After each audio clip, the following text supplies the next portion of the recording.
Manish, Lloyd Austin इस वक्त भारत दौरे पर हैं। 3 दिनों के रक्षा दौरे पर अमेरिकी रक्षा मंत्री कल प्रधानमंत्री नरेंद्र मोदी से मिले, आज रक्षा मंत्री राजनाथ सिंह से मिलने वाले हैं। क्या मैसेज है इसका? देखिए गौरव, सबसे पहले तो मैं आपको बताऊं कि मैं इस समय दिल्ली के विज्ञान भवन में हूं और थोड़ी ही देर के बाद यहां अमेरिका के रक्षा मंत्री लॉयड ऑस्टिन और हमारे रक्षा मंत्री राजनाथ सिंह के बीच यहां पर बातचीत होगी और उसके बाद वो मीडिया से संबोधित होंगे। और कार्यक्रम ये है कि ठीक 10:30 बजे उन्हें गार्ड ऑफ ऑनर दिया जाएगा।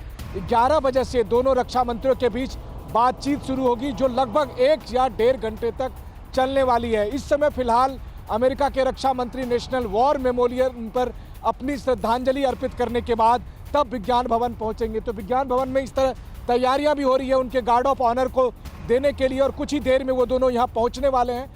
निश्चित तौर पर पिछले 72 घंटे में आपके पास जब वो तस्वीरें आ रही होंगी तो लाइव दिखाएंगे अपने दर्शकों को और आपसे बात भी करेंगे उन तस्वीरों पर। आपने जानकारी दी कि विज्ञान भवन थोड़ी देर में पहुंचने वाले हैं, लेकिन जब वो भारत पहुंचे तो उनके एजेंडे में क्या क्या है? जब लॉयड ऑस्टिन भारत आए हुए हैं तो भारत और अमेरिका के बीच ये नए जो समझौते हो सकते हैं या फिर उनके एजेंडे में क्या क्या हो सकता है, ये हम आपको बताते हैं। भारत और अमेरिका के बीच रक्षा सहयोग बढ़ाने पर कई अहम समझौते हो सकते हैं जो वाकई आने वाले दिनों में बहुत काम आ सकते हैं। इंडो पैसिफिक साउथ चाइना सी में चीनी दादागिरी रोकने के लिए क्षेत्रीय रक्षा समझौता हो सकता है दोनों देशों के बीच। क्वाड में तो दोनों देश शामिल हैं, लेकिन अलग से एक बायलैटरल समझौता भी हो सकता है। हथियारों की खरीद से जुड़े नए समझौते हो सकते हैं दोनों देशों के बीच। प्रेडेटर ड्रोन्स जो बहुत अहम हो जाते हैं मॉडर्न वॉरफेयर में, उनको लेकर बात हो सकती है। हथियारों की खरीद से जुड़े नए समझौते के बाद रक्षा क्षेत्र में सूचनाओं को साझा करने का समझौता हो सकता है। और कम्युनिकेशन, इंफॉर्मेशन, ये सबसे बड़ा हथियार है आज के जमाने में।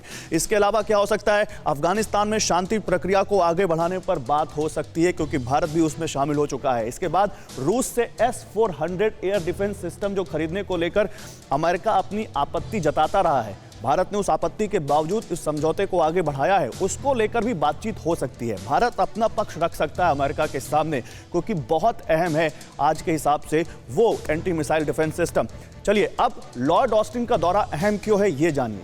हमने आपको बताया समझौते क्या हो सकते हैं, क्या दोनों देशों के बीच डील हो सकती है, लेकिन एक डिप्लोमेटिक मैसेज क्या है, दुनिया में इसका क्या मैसेज जा रहा है? खासकर जो भारत के पड़ोसी हैं, जो भारत के खिलाफ साजिशें रचते रहते हैं, उनको लेकर क्या मैसेज जाएगा? पहली वजह, चीन के खिलाफ अहम गठबंधन। अमेरिका अगर भारत के साथ इस तरह कदम से कदम मिलाकर खड़ा होता है तो चीन को बहुत बड़ा मैसेज जाता है। दूसरा, हथियारों की, बड़े हथियारों की डील जो भारत के लिए बहुत अहम है। तीसरी वजह, एशिया पैसिफिक में मजबूत सहयोगी की तलाश में है अमेरिका और भारत उसके लिए मुफीद है। भारत एशिया में उसके लिए सबसे बड़ा एक साझेदार या कहें दोस्त बनकर उभरा है पिछले कुछ सालों में।